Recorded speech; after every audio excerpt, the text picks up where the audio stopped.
Good morning, ninth class, and today we are going to discuss with you question number 4. We have already discussed first three questions. Okay, now the question number 4 is L and M are two parallel lines intersected by another pair of parallel lines P and Q. Show that triangle ABC congruent to triangle CDA. क्या बोला गया है? आपके पास to parallel lines है L and M.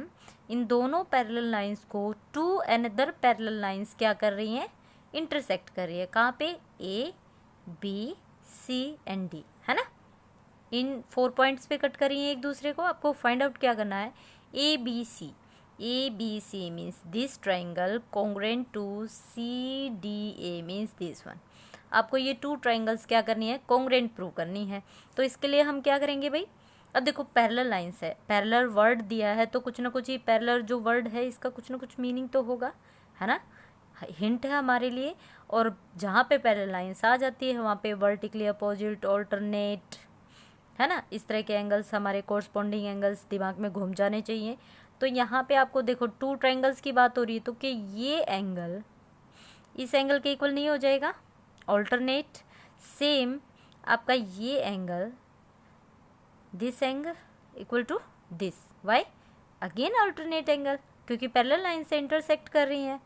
और जो ये आपकी है लाइक देखो AC AC दोनों में कॉमन है, AC AC कॉमन है तो हो गई प्रूव. ये तो सोल्व करेंगे.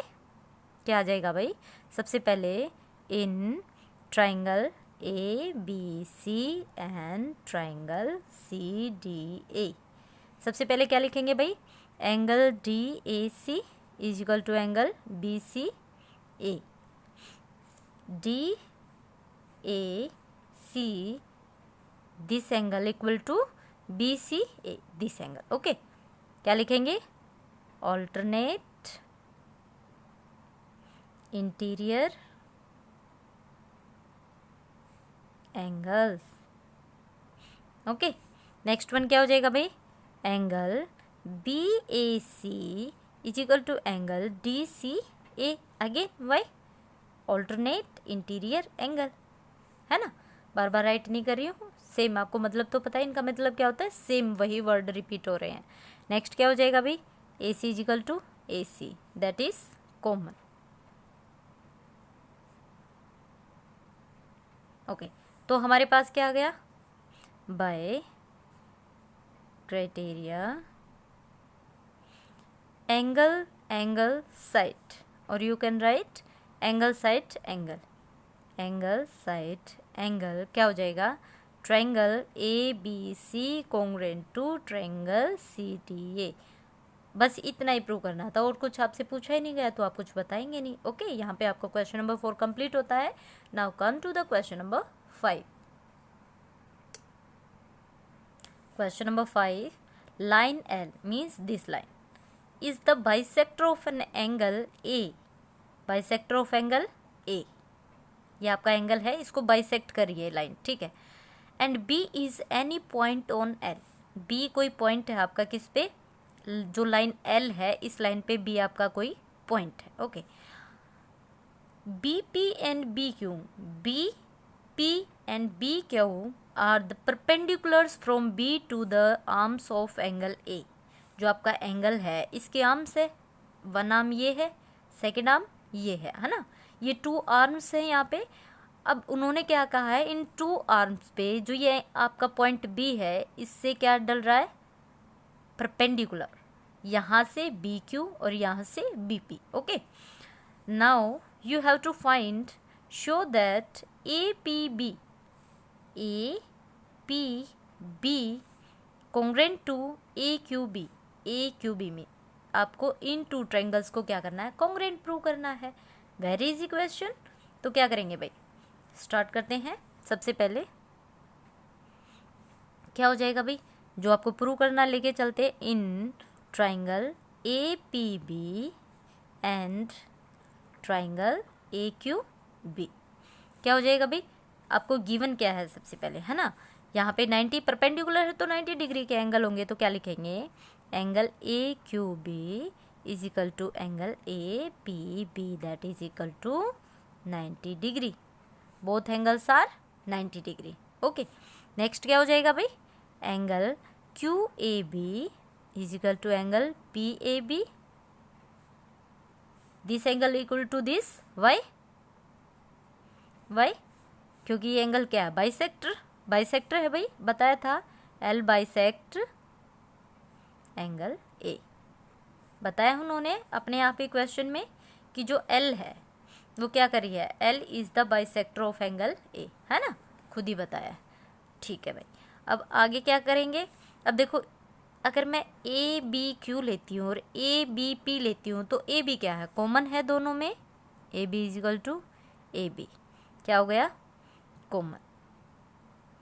It means angle side by criteria, angle side, angle क्या हो जाएगा, triangle APB congruent to triangle AQB। First part आपका प्रूव हो गया। सेकंड में क्या पूछा है, BP is equal to B क्यों, BP is equal to B क्यों, और B is the equidistance from the arm of angle A। आपको बताना है कि इक्वी डिस्टेंस है भाई, सिंपल सी बात है। देखो, अगर आपने इन टू ट्रायंगल्स को प्रूव कर दिया है, अगर ये यहाँ पे 90 का बना रहा है तो ये भी 90 का है, अगर ये आपके क्या हो गई, कॉन्ग्रुएंट है, तो ये angle equal to this side equal to this and this equal to this, why by CPCT भाई, corresponding parts of congruent triangle. तो ये क्या हो जाएंगे, इक्वल प्रूव हो जाएंगे, है ना, क्यों, क्योंकि corresponding part of congruent triangles क्या होते हैं, इक्वल होते हैं। तो यहाँ पे हमारा क्वेश्चन नंबर 5 कंप्लीट होता है। Now come to the question number 6। Now the question number 6 is, in the given figure you have given a figure AC is equal to AE, AC is equal to A, means this one is equal to this one. Next is AB is equal to AD, AB and AD are equal. Angle BAD, this angle equal to this one. Okay, आपको find out क्या करना है, find out करना है आपको BC is equal to DE। कैसे find out करेंगे अभी देख लेते हैं। सबसे पहले क्या करेंगे, जो हमारे पास टू ट्रायंगल है like ABC and AD, ABC this triangle complete and ADE means this triangle। अगर हम इन टू ट्रायंगल्स को प्रूव कर देते हैं तो ये देखो, अगर मैं इस ट्रायंगल को लेके चलूँगी मेरे पास क्या आ जाएगा, BC मीन्स ये कंप्लीट आ जाएगा। अगर मैं इस ट्रायंगल को लेके चलती हूँ तो मेरे पास क्या आ जाएगा, DE। तो इट मीन्स अगर मैं इन टू ट्रायंगल्स को, this triangle or this triangle, let me take blue pen, this one,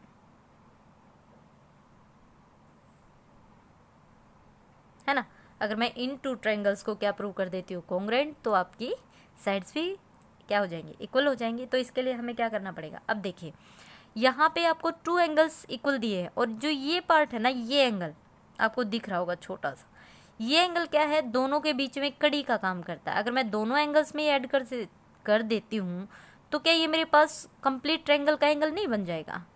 कैसे, देखिए, angle BAD is equal to angle EAC तो आपको दिया ही है, गिवन है कि नहीं है। अब हमने हमेशा बताया है जब आपके टू एंगल्स इक्वल होते हैं या टू टर्म्स इक्वल होती है तो दोनों में आप कुछ भी ऐड करें, कुछ भी माइनस करें, कुछ भी सब्ट्रैक्ट करें, कुछ भी डिवाइड करो, मन सेम होना चाहिए। अगर यहाँ +1 करे हो तो यहाँ +1 करोगे तो कोई चेंज नहीं आता। तो सेम हम यहाँ पे करेंगे, angle BAD plus angle DAC is equal to क्या हो जाएगा, angle EAC plus angle DAC। मैंने DAC यहाँ भी ऐड कर दिया और DAC यहाँ पे भी ऐड कर दिया। तो इससे क्या हो जाएगा बेटा, हमारे पास ये कंप्लीट एंगल क्या बन गया, अगर मैं इन दोनों को ऐड करती हूँ तो मेरे पास कंप्लीट एंगल क्या आ जाएगा, BAC means this angle plus this, complete angle बन गया। सेम अगर मैं EAC इस एंगल में ये एंगल ऐड करूँगी तो आपके पास क्या बन जाएगा, ये कंप्लीट एंगल क्या आ जाएगा आपके पास, EAD। आप इसको क्या लेट करके चलोगे, इक्वेशन फर्स्ट। ओके, नेक्स्ट क्या हो जाएगा, in triangle ABC and triangle A D ई। मैंने इनको क्यों लिया, मैंने पहले ही बताया था, क्योंकि मुझे B C and D E चाहिए। बी सी कहाँ से आ रही है आपके पास, इस ट्राइंगल में से, और डी ई कहाँ से आ रही है, इस ट्राइंगल में से, है ना। तो जो हमें निकालना है वही ट्राइंगल तो लेके चलेंगे, बाकी को हम कॉन्ग्रुएंट प्रूव करके क्या करेंगे। ओके, तो यहाँ पे सोल्व करेंगे भाई। अब आपके पास A B is equal to A D, ये तो आपको गिवन ही था। नेक्स्ट क्या आ जाएगा बेटे आपके पास, angle B A C is equal to angle E A D. कहाँ से, हमने प्रूव किया है भाई बाय इक्वेशन फर्स्ट। ओके, आगे क्या आ जाएगा आपके पास, ए सी इज इक्वल टू ए ई, ये भी आपको क्या था, गिवन है। अब देखो आपके पास टू साइड्स है, वन एंगल है, तो क्या हो जाएगा, by criterion side angle, side क्या हो जाएगा भाई, triangle A B C congruent to triangle A D E. अब आपने ये तो प्रूव कर ही दिया, ये प्रूव कर दिया, तो अब इसके कोरस्पॉन्डिंग पार्ट भी इक्वल होंगे। अब आपसे जो भी पूछा जाए, किसी भी मीन्स इन ट्रू ट्राइंगल की कोई भी साइड आपसे पूछी जाएगी तो क्या होंगी, इक्वल। देखो यहाँ पे अलग से दिख रहा है बी सी डी ई, है ना, तो क्या लिखोगे, by C P C T. अब तो सी पी सी टी का अच्छे से मतलब समझ में आ ही गया होगा। C P C T means corresponding part of congruent triangle. I hope आपको सभी क्वेश्चन अच्छे से समझ में आए होंगे बच्चों। नाउ हम यहाँ पे अपनी वीडियो को एंड करते हैं और मिलते हैं कल नेक्स्ट वीडियो के साथ। तब तक के लिए टेक केयर, बाय बाय।